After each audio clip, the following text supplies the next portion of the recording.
Well, good morning. My name is Elaine, and I am the Bishop of the Cross-Denominational Mission. And I wanted to share with you what happened when I prayed a prayer, "Is this all you have for my life, Lord?" My late husband had passed away in 2010, and I used to work with my late husband on a ministry on a deprived estate in Leicester. And we shared the love of Jesus with the lost, the poor, the broken and the needy. And I felt that, I couldn't really cope anymore living in that estate on my own, and I needed my foundations renewed. And so I went down south and I began to work at Langley House for ex-offenders near Winchester. And as I said, I prayed a prayer, "Lord, is this all you have for my life?" I was grieving. I just felt, the love of my life had gone. And I just you couldn't make what happened up next. I'm just Joe Blogs. I'm a believer in Yeshua HaMashiach, the Messiah. And I had a phone call from my dear friend, who I didn't know at the time very well. I saw him at a university. He was Canon Andrew White, the Vicar of Baghdad in Leicester, and I was really fascinated by what he was saying, and we became Facebook friends. But anyway, going back to the phone call, he said, "Oh, hello, this is Canon Andrew White. Do you know Saddam Hussein?" And I'm thinking to myself, what's he on? I thought it was a wind-up. And he told me that God had told him that I had to host Mr. Raouf, the Sunni Muslim judge who sentenced Saddam Hussein to death. And, God had said that, and, was I going to take the Lord up on this mission? And I was thinking, why me? Well, actually, the amazing thing is, God said to me, "Well, Elaine, what did you ask me if this is all for your life? So, this is an opportunity." So I took Andrew up, although I didn't really know exactly what was going to happen, because it didn't happen overnight. I heard from a guy called Jihad, not with a G but a J, who was working for Andrew, and I was a bit concerned. But anyway, a few months later, I met Mr. Raouf and his family, wife, daughters, and nieces and nephew. And also I met Canon Andrew White face to face, and I couldn't believe it. I was pinching myself, because I'm a child of God, but I didn't class myself as one of the the big leaders of the. I was just Elaine, and I've been a street preacher. I do have faith. I could tell you lots, but let's keep to the on topic.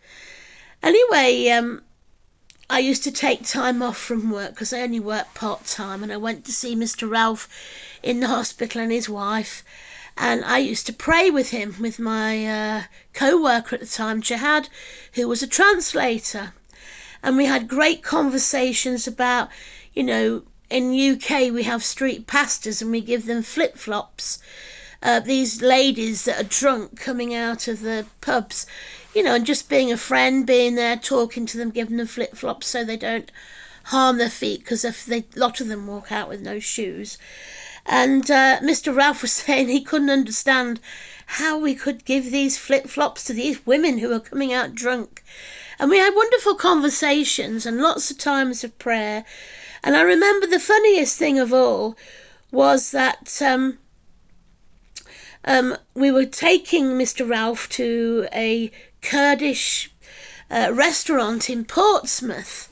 I'd suggested St. Mary's, but that's a prostitute area in Southampton. But my good friend Brian the Squirrel, who had an antique shop called Squirrels, and sadly the other year he passed away, but we were on a convoy. We had Mr. Raouf, the chief judge who sentenced Saddam Hussein, Canon Andrew White, the Vicar of Baghdad, who's into reconciliation and took over from Terry Waite and had St. George's in Baghdad, And between them, they had about a £90 million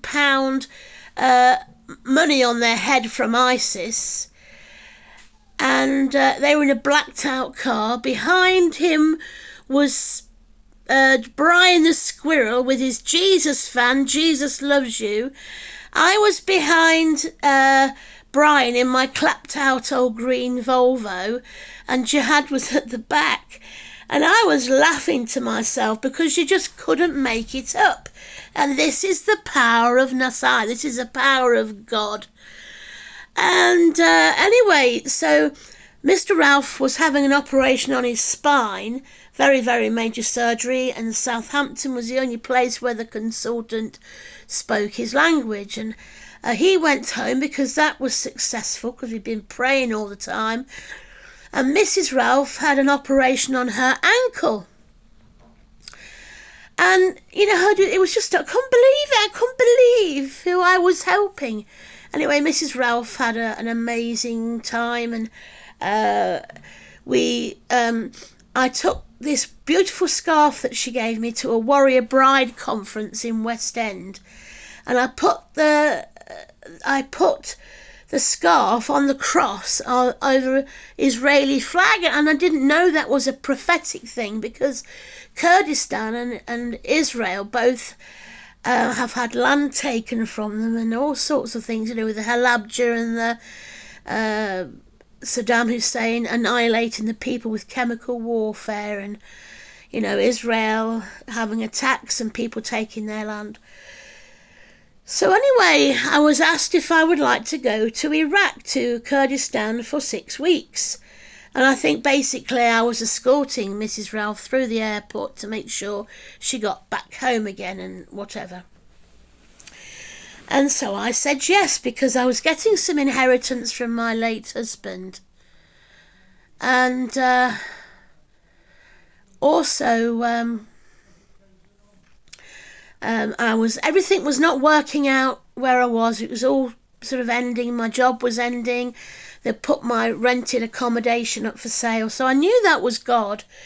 So anyway, we went to Erbil, and I was staying with Mr. and Mrs. Raouf, the judge who sentenced Saddam Hussein.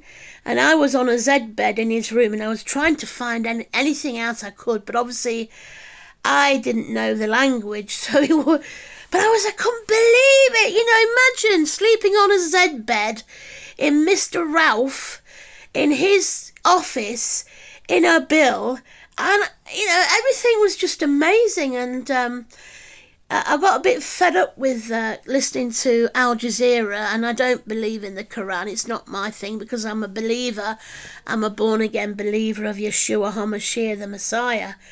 And I spoke to Canon Andrew White, my dear friend, and I said, I'm really getting bored. I can't sit in here all day listening to that on my own. He said, well, come to Baghdad. So I thought, why not? You know, if I'm going to die, I may as well die doing something that people will always be talking about. But I did say to the Lord, if I go, I don't want to get kidnapped. And they were talking about me being put in the back of the boot and all sorts of things. And I said to Mr. Raouf, oh, by the way, I'm going to Baghdad. And he said, no, you are not. I am the judge, and you are not going to Baghdad. And I said, but I want to go to Baghdad because God's told me to. It's like, you know, me saying now I'm going to go to Jerusalem or Israel because God's told me to, because this was at the height of the terrible, terrible troubles in 2011. Anyway, I paid for a plane to go to Baghdad, and I went on my own. And when I arrived, they told me to look for Ali. Well, everybody's called Ali. My phone ran out, so I had to ask somebody to ring up Canon Andrew White, who hadn't got me a visa. So as I was at the Baghdad airport, no visa, and he was talking to General Yazin to get me a visa. But I mean, I just couldn't believe what was happening. And then I fell off the chair, and they were all laughing at me. And, you know, I was thinking, oh, Canon Andrew White, hurry up, I don't want to end up being arrested. And they were asking me if I'd like to marry them, you know, just general silly nonsense. And then Andrew turned up, and I didn't really think about it till the next day. And then we went out in his blacked out car with armed people in the front and back in their trucks on Christian armed soldiers. And I ended up going to Saddam's palace and sitting on his throne. We watched the commissioning of somebody becoming an admiral of the US Navy.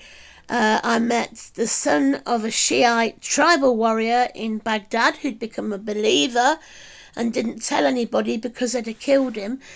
And I just couldn't believe it. And I was seeing all these politicians of Kurdistan and Iraq in Mr. Raouf's house, and wow. And we went out 12 o'clock at night, I couldn't believe it, to get an ice cream and go shopping, but it was very hot.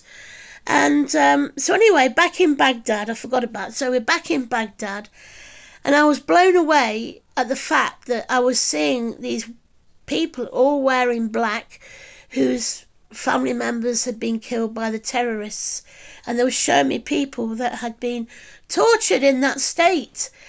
And there were some lovely people, and I felt so heartwarming for them because, you know, of what they were going through. And then I was able to sing in Arabic with the choir of St. George's and, you know, share my testimony. Then Ken and Andrew White went with his team to Beirut, and I was left on my own in St. George's in Baghdad. And the only people I knew was the Father Fayaz and the caretaker and his family, and also some of the, I didn't really know them at all, these Christian guards. But what the Lord did was said to me that, you know, as in the story about the disciples on the boat, and they're getting worried because there's a storm, and then they said, "Where is Jesus?" And Jesus is asleep. And he said to them, "Where is your faith?" And that's what God kept showing me, the boat. So anyway, we went to St. Teresa's orphanage, where we saw different people or children that were maimed by the chemical warfare. And when there were babies who were left by parents who hadn't got the money to look after them. And it was quite upsetting and distressing. But at the same time, I enjoyed it that much. I stayed for 3 weeks. And I loved every minute. And I'd have stopped there to been helped with, you know, cleaning or whatever in the ministry. But I didn't have that opportunity. It never came about. So I went back to Erbil. And amazingly, I didn't know what they were talking about on the plane. And I got off at the wrong stop. And I was saying to Mr. Raouf's daughter, "Oh, hello, I'm here." And she said, "Well, I'm here." Then I realised I got off at the wrong stop. But I ended up staying with a relative of Mr. Raouf's for a couple of days. And I went to Halabja. And I was able to pray over the land. And, you know, ask for forgiveness for Saddam, for what he did. And to pray for peace and reconciliation. And went back to Erbil, and I had a lovely time with Mr. and Mrs. Raouf. And I took Mrs. Raouf back with the family because she had to have something else with her hospital. But it was a supernatural time. I was not kept hostage. I was treated so well. I love the people of Baghdad, Muslims and Jews and Christians, and I loved the people of Kurdistan, and they treated me very well, and it was just a miracle. But when you're a believer, God takes you to places you never thought you'd go, do things that you never thought you'd do, meet people that you never thought you'd meet. And that is because I know Yeshua HaMashiach, the Messiah. I'm born again. I repented. I gave my life to Jesus. And I've done some amazing things, because after that I became a missionary in Kenya for 4 years, which is another story. But, you know, I kept trying to share the love of Jesus, testifying about salvation. And the Lord was with me. He never left me. He never leaves us or forsakes us. But, you know, when you say a prayer, "Is this all you have for my life?" you never realise what is going to happen. And you realise years later what the implications are and how God can use you in so many ways. Anyway, that was my claim to fame is staying with Mr. Raouf, the judge who sentenced Saddam Hussein, and going to Baghdad. Wow! Bye!